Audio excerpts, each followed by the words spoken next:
Welcome, brave writer. Today, we're diving into the basics of making a currency for your fantasy world. Having your own currency can add an awesome layer of realism and depth to your setting, making it feel even more immersive for your readers. Step 1. Decide on the purpose and style of your currency. The first thing to think about is, what role will money play in your world? Are people paying for goods and services, saving up treasure, or exchanging things in a magical economy? Think about the setting too. If it's a wealthy, noble city, the currency might be fancy and engraved. If it's a rural or rugged setting, it could be simpler or even based on trade items like shells, beads, or even magical stones. Step 2. Choose materials for your currency. Now, let's get into the fun part, materials.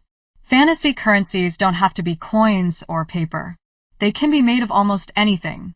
Here are some ideas. Coins made of metals like gold, silver, copper, or iron. Precious stones like crystals or gems, perhaps with magical properties. Natural elements like rare shells, carved bones, or feathers. Choose materials that fit your world's vibe. In a land with plenty of mines, metal might be common, but if your world is full of magic, enchanted crystals could be the currency of choice. Step 3. Decide on denominations.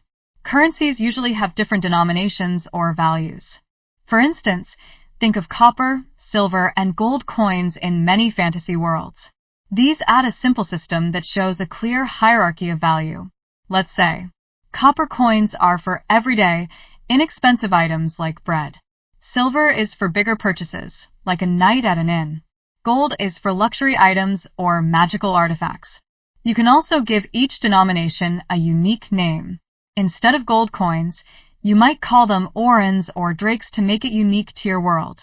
Remember to keep the number of denominations manageable. 2 or 3 is plenty. Step 4. Design basic symbols or engravings. Fantasy currency often has unique symbols or engravings that represent its origin or ruling power. Think about the culture or kingdom that mints the money.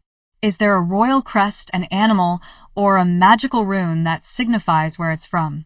For example, coins from an ancient empire might have a dragon stamped on them, while coins from a coastal kingdom could have waves or ships. Step 5. Create a story around your currency.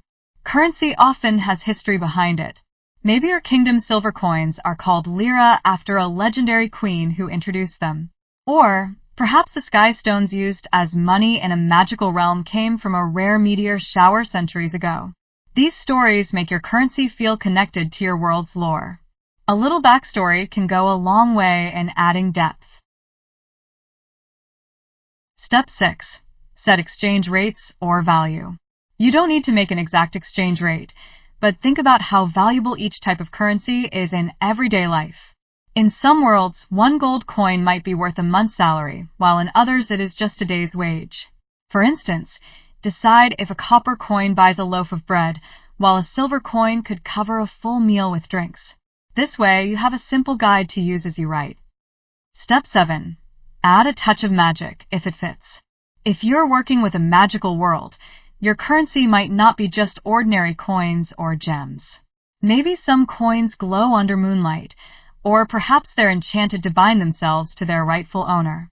Or, if your currency is made from a rare magical mineral, maybe carrying it has side effects like faintly glowing skin or increased energy. Think about how magic could influence the value and rarity of certain items in your world's economy. Step 8. Introduce variants and regional differences. If your world is large, you might have different types of currency in different regions. Maybe the desert tribes trade with copper bars, while the mountain kingdoms use carved crystal pieces.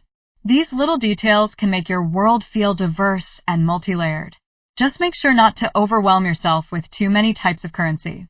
A few well-placed differences are all you need to show variety. And there you have it, the basics of creating a fantasy currency for your world. Start simple, and don't feel like you have to create a complicated economic system. A few unique materials, denominations, and symbols are enough to give your world that extra touch of authenticity. So go forth and start minting. I hope you had fun learning about creating your own fantasy currency. For more details on how to create entire economies for your setting, visit the Mythic Foundation's bookstore and pick up a digital copy of Elements of Fantasy Economies. It has everything you need to make authentic trading systems and more.